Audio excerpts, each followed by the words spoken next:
Thank you very much for inviting me. Hello everybody. Thank you for chatting in your name and your institution, whether it be high school or a university.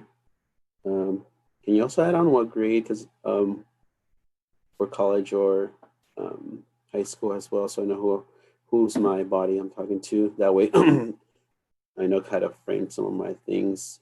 A lot of college students, so that's good. Um, I'll explain a little bit of my work first, which is towards towards high school students. I don't think I even shared my screen. All right, and if you can let me know that I'm sharing my screen and you can see my PowerPoint.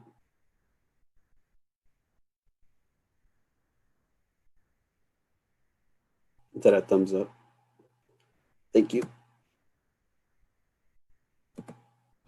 All right, so what I'm going to talk about today is college and career readiness.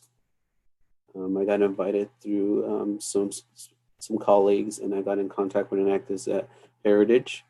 A little bit about me. Again, my name is Danny Herrera. I'm a Davis High School graduate, class of 2009. Hopefully any Davis alumni in here. After high school, I went directly into the University of Washington, and I graduated with my BA 2013. And then right after that, I went straight into my master's program in 2014. Some of the things that I want to highlight is study abroad in undergrad. I got the opportunity to travel to Tahiti in 2011 and Barbados in 2012, which are mostly like networking and just finding opportunities for myself, talking to the other people because I did not know about study abroad. Just had to ask around opportunities and even how to fund them. But I'll go deeply more into my career path first thing. So just to get an idea of what I do or what my work consists of, I work for the College Success Foundation, which is a nonprofit which helps students, mostly students that are first generation students of color and especially students who experience with a foster care system.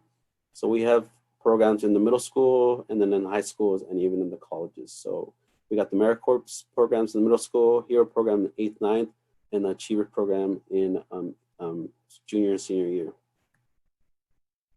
So I focus mostly on the high school students. So if you're currently a high school student at Davis or Eisenhower, you can apply for the HERO program.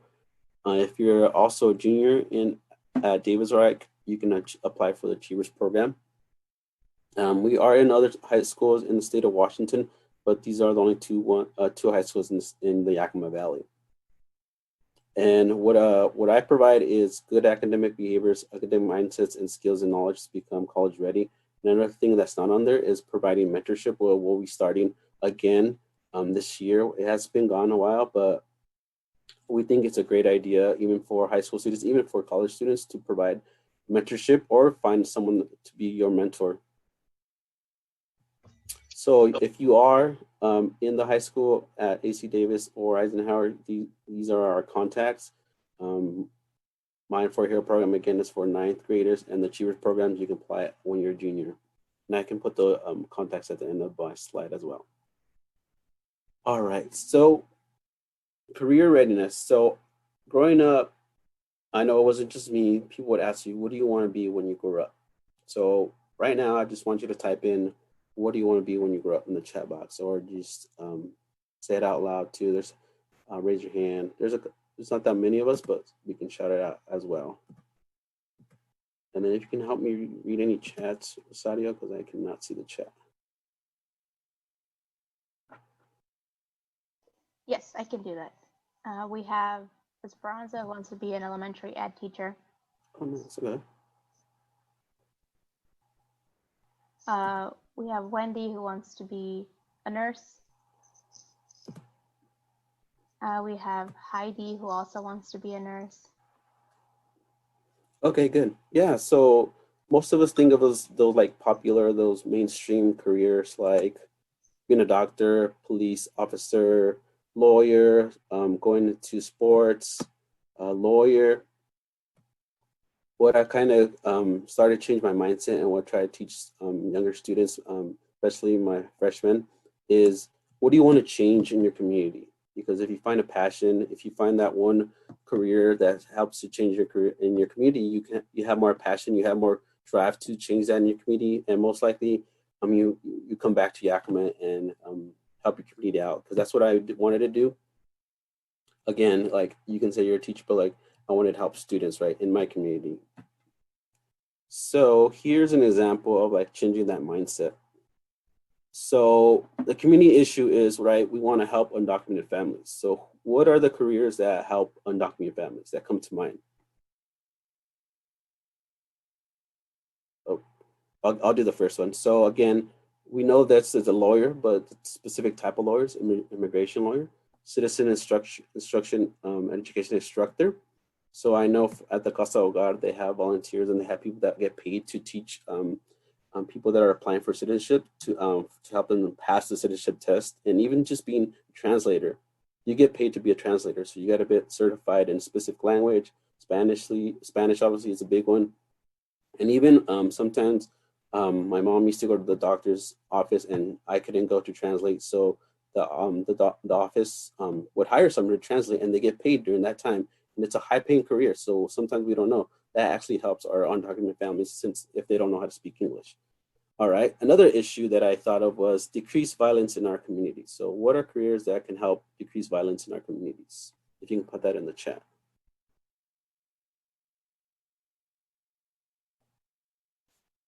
And if there's any answers.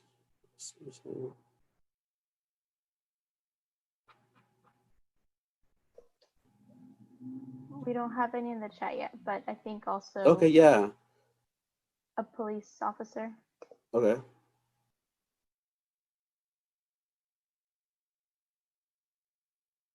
We have one said law enforcement, cops. Okay, so yeah, definitely that comes to mind, especially now what's going on in the world with the decision going on Breonna Taylor. Like there's other careers. Cops aren't there to prevent crimes, but they're there to help us. But another careers that we can help is a social emotional counselor. So I know most high schools, even universities, they don't have enough counselors for our student body. So at Davis High School, we have 2,400 students, but there's only 5 counselors. As last year, there was 4, but they actually hired 2 more counselors, which was great news to hear. And we have a specific counselor that it's a social emotional counselor. So you can go into that kind of field. A mental health specialist, which is kind of related to that. After school nonprofit, right? We talk about the kids and having things to do after school, like getting away from violence, getting away from gangs. Like you can build a nonprofit that provides after school, right? Growing up, there was like latchkey, but you had to pay for that. So we didn't have enough money, you had to pay so much money each month, each week, which of course our parents aren't going to make it. Coming from my background, field workers, so you can build your own nonprofit, get fundings from the government, get fundings from community members, and help pay community members to come in, provide equipment, provide workshops, kind of like that. How about another issue, fighting hunger? What's the problem? So what could be a career that can help fight hunger?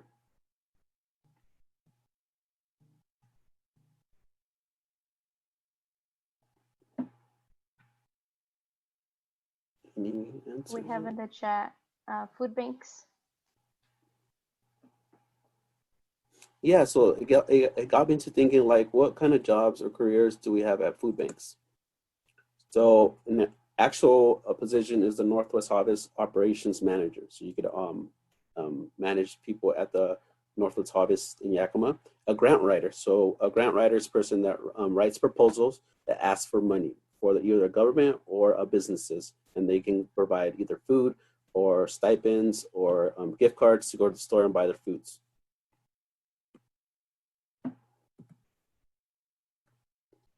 All right, so I'm gonna go a little through my career and how I ended up as a college prep advisor with the College Success Foundation. So careers, right? We start looking, and even in high school, of the type of classes you want to do. And those ones might even spark an idea, okay? For me, I took a lot of business classes, typing, business marketing, Microsoft Accounting, just getting the words on the simple like Microsoft Word, PowerPoint, Excel, all that good stuff. And I kind of saw myself, okay, I see myself doing this. And there was other things that I kind of got interested to, architecture, drafting.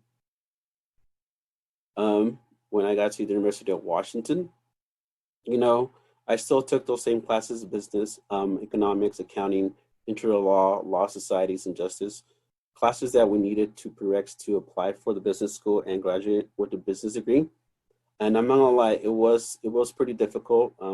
Some of the classes in high school didn't really build the foundation to be successful in these classes. But at the same time, I was taking those business classes. I took other classes because you don't just have to take classes that are specific to your major. I took classes such as Northwest Latinos, African Asian American culture classes. So I found out about a specific major. It's called American Ethnic Studies, which is pretty much the history that we don't learn in high school. So we learn about the African American history, Latino history, especially in Northwest Latinos, Washington State history, Latinos. So type of classes. And I also took just general classes that I found interesting, like psychology and nursing. So I thought to myself, okay, what am I going to do with an American Ethnic Studies degree after 4 years at being at UW? One of the classes that I actually got introduced by a roommate, so I didn't even know they existed. So you got to ask academic counselor, even your roommates. My roommate was actually on a career path to be a high school math teacher. So one of his classes was volunteering at the local middle school. So to be a full-time student in college, you have to do 12 credits at least. So I had two classes, 5 credits each. I needed at least 2 more credits. So I took a pipeline course. So it was 2 more credits. So I volunteered at a local high school, middle school, I mean, and for a couple hours, and then met up once a week in a group of students that were doing the same, talked about it, and I earned my credits. So that kind of sparked an idea with me. When I was at the middle school, it was in North Seattle, a pretty prevalent middle school. I went there the first time, and the teacher was teaching math, middle school math. And he walked in, he was doing the lesson, and he knew I was coming already. So he pointed to me, okay, you're going to help the students in the back. I'm like, okay, who are these students? And little do you know, the students were students of color, English language learners, and migrant students. And I thought to myself, not at the moment, but later now I realized, okay, the teacher was the one that's certified in the classroom. He's more equipped, more trained to help these teachers provide, students provide like certain instruction, help them be at grade level. And, I can monitor the students that were at grade level, provide I think there were multiplying fractions.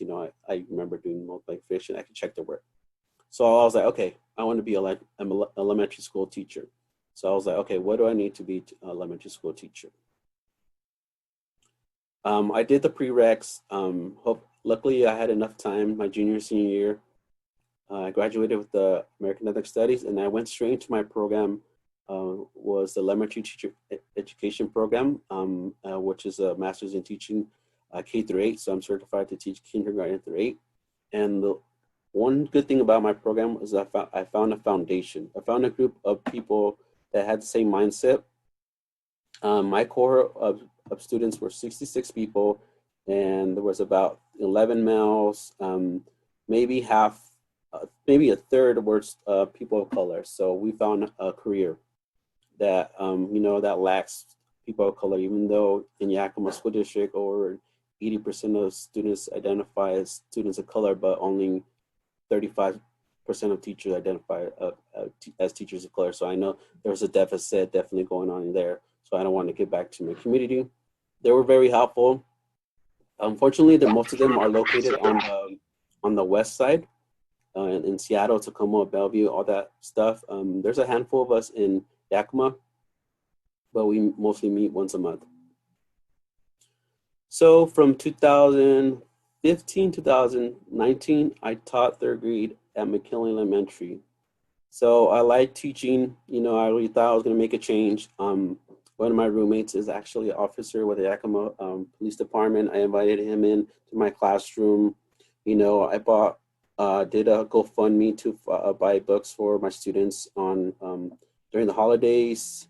I hired a friend to do my painting, and they can travel. And you know what? You get to dress up on Halloween as a teacher. And again, um, what other, what other career can you eat cupcakes like at least 3 times a month on students' birthdays, which is a lot.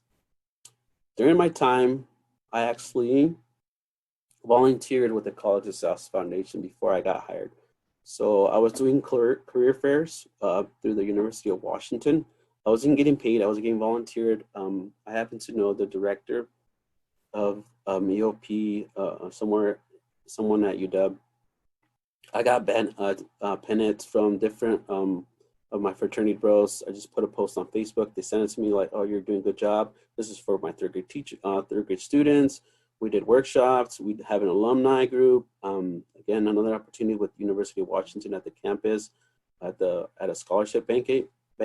So I wanted to do more. And as a teacher, it was a lot of work, and it didn't provide that much time after school or during the day to help students like that. So last year was actually my first year as a college advisor.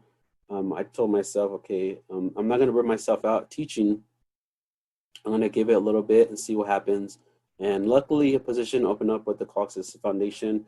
My old advisor, Maria, had told me, and she already had the idea of like, okay, you don't want to teach. What are you going to do? Like, just let me know if there's anything open in this position open. And luckily, blessed to find the position that and where I'm at now. So sometimes you put your mindset on a certain career. It sparks the idea early on. You don't have to have that career in mind right now in high school. Even in college, you don't find anything till your junior year, your senior year, or you might have a career change, right? I think there's a high percentage of people that do career changes in their lives more than usual. So keep that in mind. Take advantage of any opportunity. Volunteer in your community, and something might come up. Something might spark you. Something might say, "Hey, I want to change this in my community," kind of thing. One thing I did with my students was do a career quiz. So you can take a career quiz on the Washington Career Bridge. Something I learned just to spark ideas. And this quiz, you can create an account. They'll ask you what subjects do you like, what subjects you interest. So you can click on them. If you don't see any that don't apply, you don't have to click on it. The quiz consists of 16 questions that basically ask, what do you like to do in your personal qualities? They'll change without the 16 questions, and they'll overlap. And again, I'll send the links and the information, the PowerPoint to all you guys. I'll go through it. And I also have a worksheet that I built for my students that they can keep track of their results, and I'll show you how they did that. So after that, they get a score of their top 5 careers. So these are like just big ideas, education and training, and it's an umbrella of a lot of things: health sciences, architecture and construction, government and public administration. And then within that career, you click on the career, and it gives you actual careers in the cluster. So actual positions, actual careers you can pursue. So I just click adult basic secondary education, literacy, instruction. All right, how do I do that career? Put it in my worksheet. What wages does it pay? And actual education available in Washington. So I believe I clicked adult and continuing education and teaching. Put in my worksheet, clicked on it, and it gives you actual programs in the state of Washington. So if I wanted to do that, I would get my master's in education from the City University of Washington. What's the location? Okay, it's online. The length, the master's of arts in education. I would need a master's of education, master's of arts in education teaching.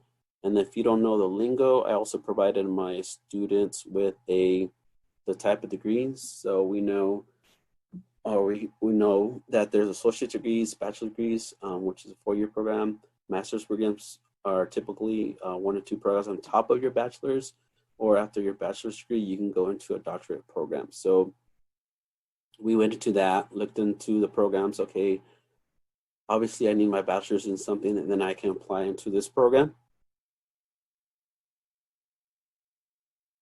All right. Before I get to college fit, was there any questions about the career quiz or my career path real fast?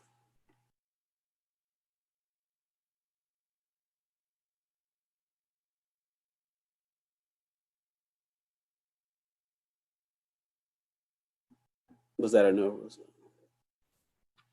No, I don't think there's any questions. Okay, yeah, just let me know. Stop being. All right. All right. College fit. Definitely something I had to learn about so I can teach my students. So, what is college fit? College fit refers to the degree which a college or university meets a student's academic, social, and financial needs. Fit may be based on a variety of factors, and I'll go through some of those factors.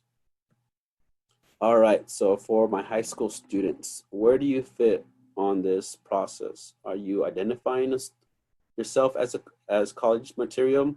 Are you searching, coming up with a list that might be a good fit, and then choice, right? You might picking that choice by your senior year that influence you. So it's a process. Then depends on where you're at, and obviously it doesn't have to match with the grades. You can identify your sophomore, junior year, but definitely that choice has to come your senior year. What is one factor? Size. So school size ranges. Do you want to go to small school, a medium school, a large schools? And I just categorize schools compared to the student body and how close they were. So I looked up the information. Heritage has 1,254 students. YVC 4,007 students. In the middle, I would count Central Washington University, 11,500, or those big campuses that we know of, UW Seattle, WSU, over 30,000 students. And then we also have to put in play the classroom sizes, right? We already know those small campuses are going to have small classes versus those large campuses where they have large classes that can make up of 100 students, right? So do you want more classes towards like just the professor lecturing in large classes versus in small classes you can have more dialogue with your classmates? And I'm not going to say that in large campuses. When I went to UW Seattle, there was definitely quiz sections, which means it wasn't part of the larger lecture. So that was one day, and then on the next day we'd have quiz section, which consists of like 30 students within that bigger lecture. So we would go over the material, talk about it, stuff, but it's more geared for that. And then the between central. Another factor is location. So, right, we want to go close to home, away from home. So I would consider Heritage, YVC, and I also kind of consider Central close to home because there's a charter bus that goes to Heritage, and I know the transit goes to, Central, and those really ones that are away from home are Washington State and Pullman, a couple hours away, and UW, Bothell, and even you can put into out of state in that column too, right? And then we also have to say, consider how many times you're going to come back home, right? We all get homesick, right? And how much time are you going to come back home? Is it going to be monthly, on the holidays? You know, you had to always consider that.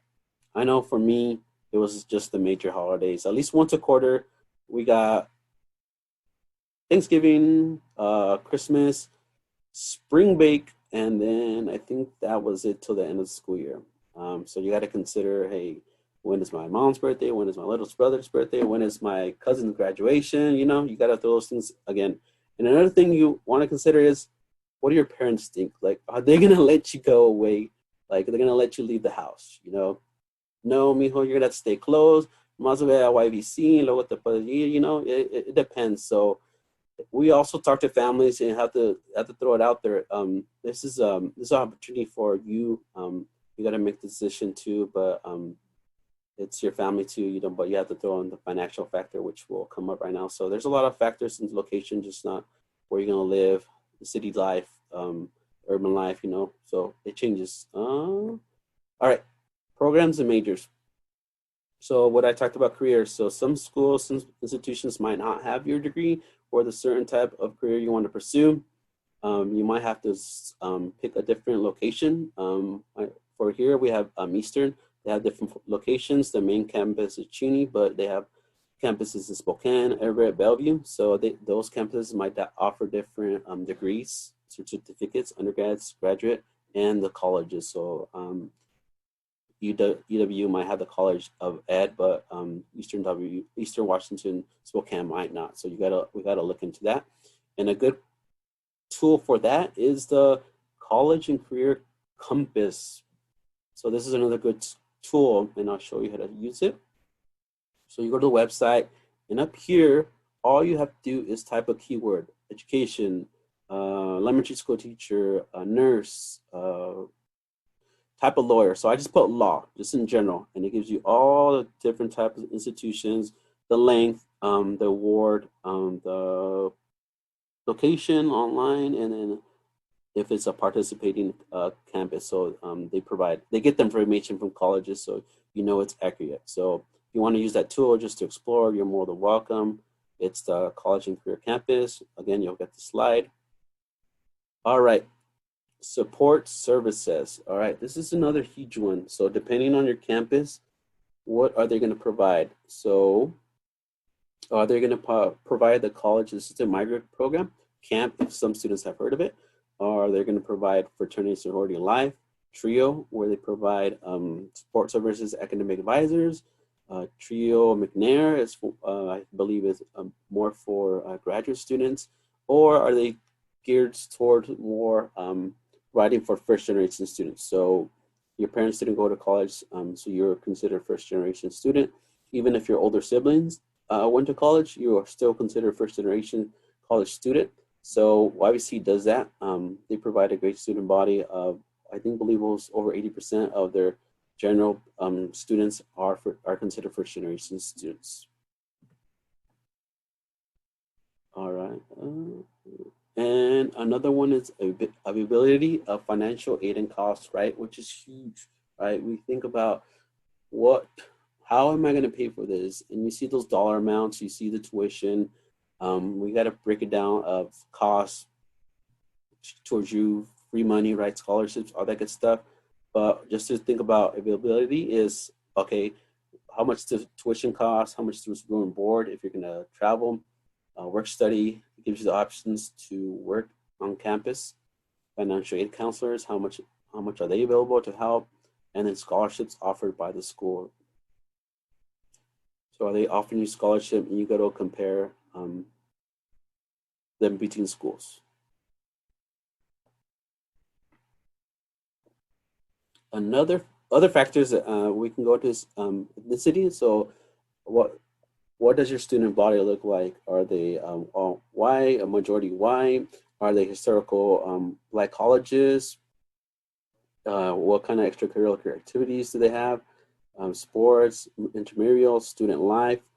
What can I do as a student when I'm not studying? Am I going to live in a city like Seattle, Huntsburg, Pullman, or I'm going to stay on nearby?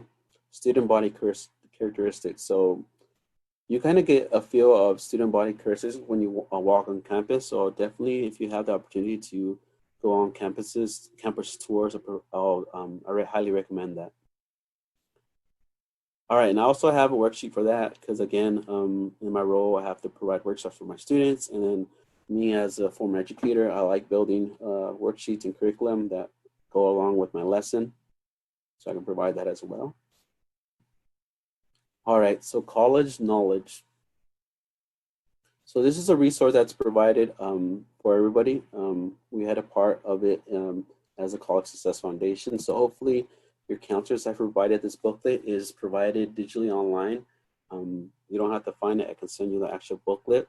But I will not be going through everything, but just certain topics. So this is what the timeline looks like in the actual topics. So they have 6 chapters. Chapter 1 about college and career. 2, getting ready for college. 3, college-bound scholarship. 4, paying for college. 5, applying for college, and 6, enrolling in college. So what I like about it is it gives you the timeline. So if you're a sophomore or freshman, junior, senior, it tells you what to do between these months, and it's September. So if we're in this particular grade level, we should be working on these, and as the school year progresses, we'll be making these decisions, and you can look at those pages. The ones we'll be looking at today is the benefits of college and career education. So why to go to college, right? So as we know, there is a wage gap, and I like this chart because it shows like the average. So on average, if you don't graduate from high school, your basis to make around $30,000, right? High school graduate is a little bit over 38,000. Some college and AA, $45,000. A bachelor's degree, a 4-year degree, $65,000, and then any degree after that can average over average of 90 degrees. So that's master's, doctorate. So they take all that and just do the average, which is 90,000, which is a huge difference, right? Again, when I just talk about to my students, which most of their families come from migrant families, and you look at their income taxes, and you check, okay, they're providing for a family of 5. And an average field worker, I would say, would make at least, I think the most $40,000 or entry $30,000. I've seen my mom's income taxes and definitely makes less than that. And I think they were even less when growing up. So definitely you want to provide a better well-being, better lifestyle for families, like pursue those higher degrees. And there's more choice. So there's a Washington College grant, formerly known as the State Need Grant. This is a grant that is provided by the state based on income of your family, which you don't have to pay back. So which is good, and most family do qualify for that grant.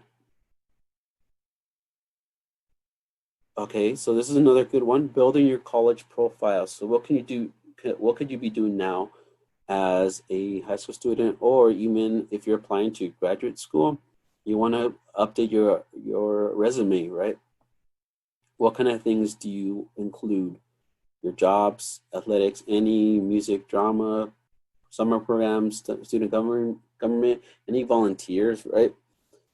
For the high school students that are applying to colleges soon or in the future, they tell themselves, or they tell me, I don't have any extracurricular activities. I didn't join any sports. I didn't join any clubs.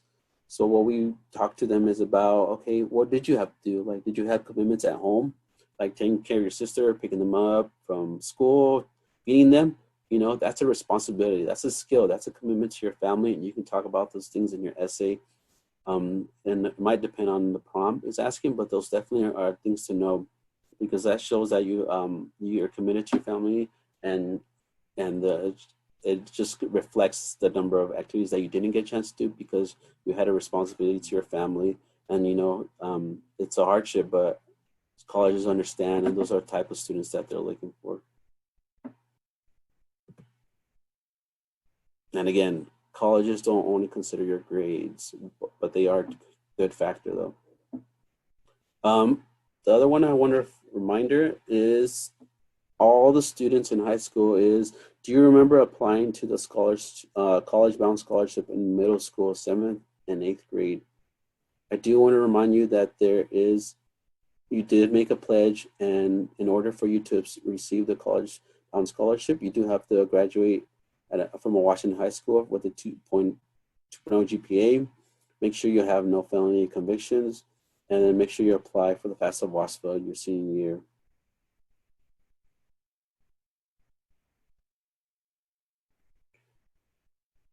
All right, and then resources at colleges, right? Who do you go to on your college campus, or who could you go?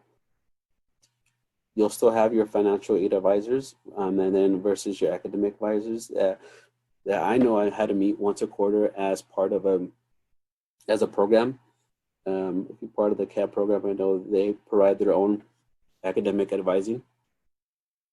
There's also skills centers, career centers, counseling services, information technology services. So you just got to make sure you know which place to go for a particular problem and ask questions. Student unions, student life, student abroad offices. So those different offices that will help you. I know as a student, I wasn't the one that always had to go forward and ask for help. I had a little push from certain teachers, certain mentors. So, but they provided the opportunities that I took advantage of study abroad, and they're good things. All right, and then some resources that I just wanted to provide out there was if you are a entering 9th, 10th, 11th grader, you can apply to the YVC Upward Bound program at this website. If you want to find scholarships, I suggest Washboard,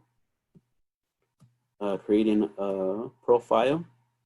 If you're a senior, you can apply to the Act 6 scholarships for Heritage, and I believe now it's PLU.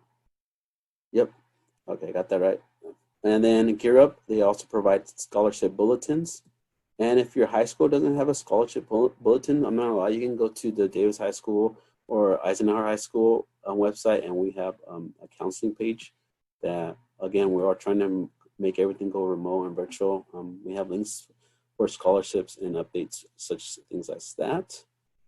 And then again, if you are a freshman at Davis or Eisenhower, here's our contacts. Junior at Davis or Eisenhower, that's our contact. And if you want more questions about the college bound scholarship, you can contact Kelsey McLeod. She's the regional office for ESD 105, which is pretty much the whole Yakima Valley.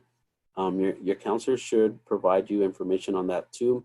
I know for Davis, I have access to students that apply to the scholarship, to the college bound scholarship. So I know definitely your counselor at your high school should have it as well. And that's it from me. Oh, 45 minutes exactly. Let me know if you want to go back, review anything. I'll start sharing if you want to start asking questions, review. Gotta get a drink of water.